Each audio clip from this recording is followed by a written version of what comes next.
Hello student, welcome back to Gyan Yatra GK.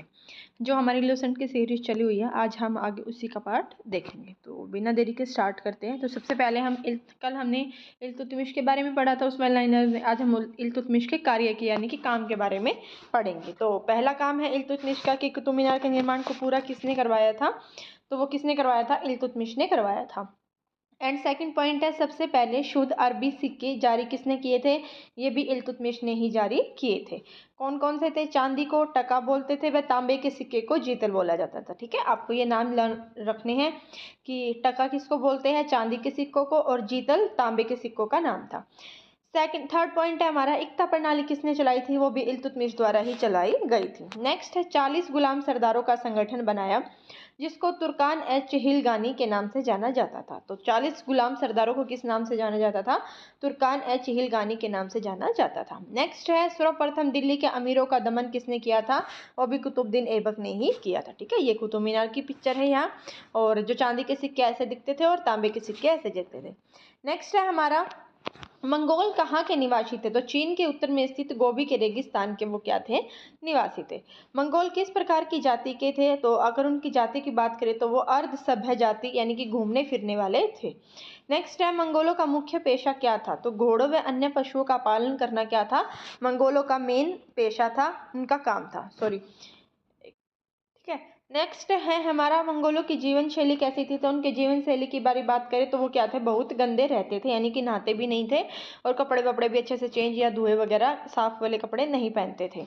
Mongol किस प्रकार का भोजन करते थे? सभी प्रकार का क्या करते थे? वो मांस खाते थे, यानी नॉनवेज खाते थे। मंगोलों में किस प्रकार की नैतिकता का अभाव था? स्त्री विशेषक नैतिकता का क्या था? उनमें अभाव था। नेक्स्ट है, मंगोल महिलाओं के प्रति कैसा व्यवहार करते थे? तो महिलाओं का क्या करते थे? वो सम्मान करते थे। मंगोल किस प्रकार के समूहों में बटे थे? तो मंगोल थे वो कबीलों में क्या थे? बटे हुए थे।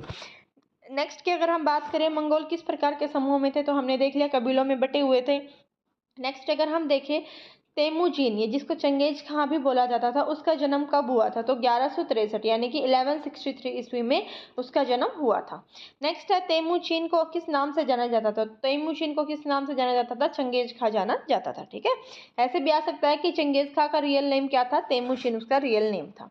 नेक्स्ट है, चंगेज खां को किस उपाधि से पुकारा जाता था? तो वो उसके मतलब उसने कौन सी उपाधि धारण की थी? द ग्रेट यानी कि महान की उपाधि उन्होंने धारण की थी।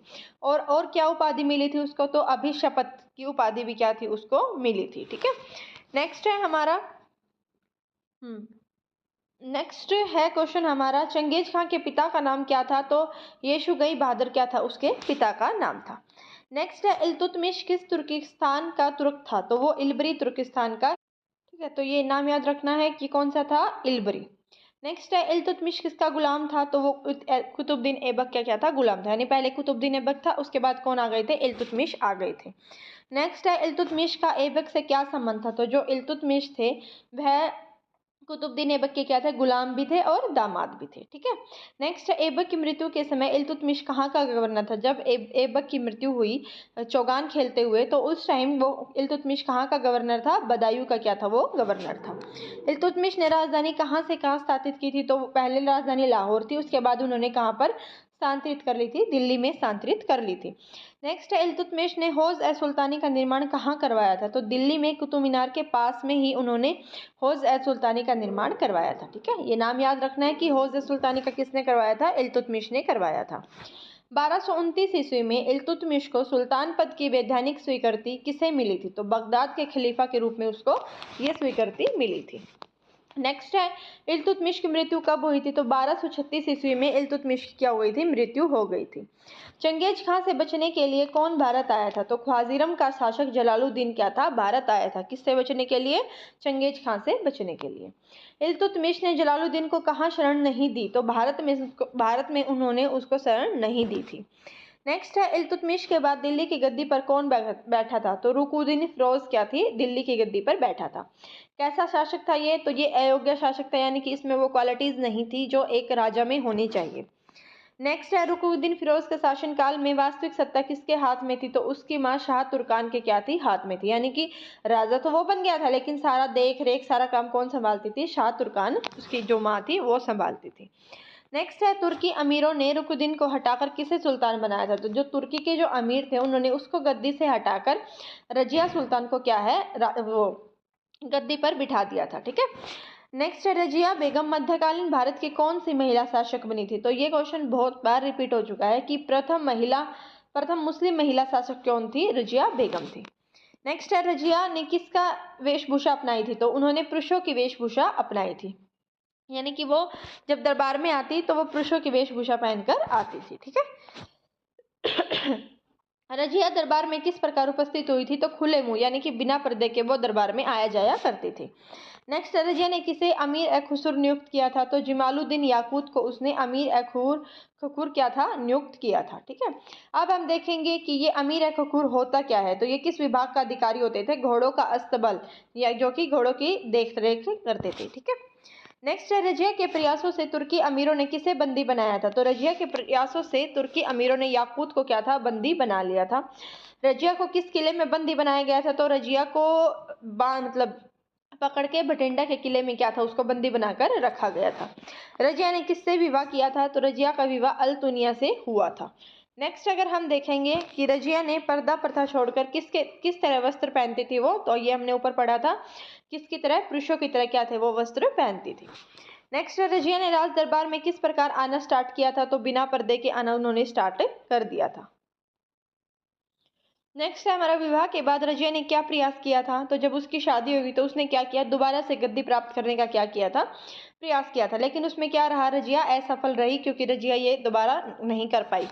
उसके बाद उसकी हत्या कब हुई थी। तो 13 अक्टूबर 1240 में उसकी हत्या कर दी गई थी। कहाँ पर, कैथल के पास की गई थी। ठीक है, नेक्स्ट, रजिया की हत्या किसने की थी। तो किसने की थी, रजिया, डाकुओं ने क्या थी, इसकी हत्या की थी। ठीक है, डाकुओं ने, प्रिंटिंग मिस्टेक है, इसको ठीक कर लेना।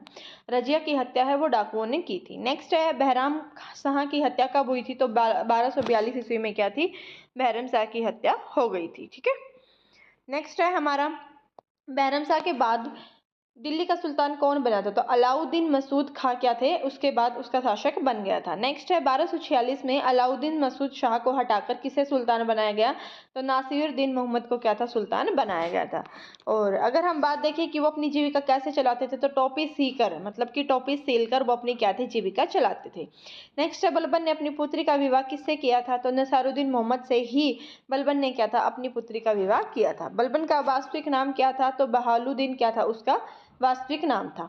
अब अगर हम बात देखें कि जो बलबन है वो किसका गुलाम था। तो वो इल्तुतमिश का क्या था, गुलाम था। नेक्स्ट है तुर्कान ए चहलगानी का विनाश किसने किया था। तो जो उसने कुतुबुद्दीन ऐबक ने जो ये बनाई थी तुर्कानी ए चहलगानी, इसका विनाश बलबन ने क्या था, कर दिया था, यानी कि इसको खत्म कर दिया था। ठीक है, नेक्स्ट है बलबन किस नाम से 1266 ईस्वी में दिल्ली की गद्दी पर बैठे थे। तो गयासुद्दीन बलबन के नाम से वो दिल्ली की गद्दी पर बैठे थे।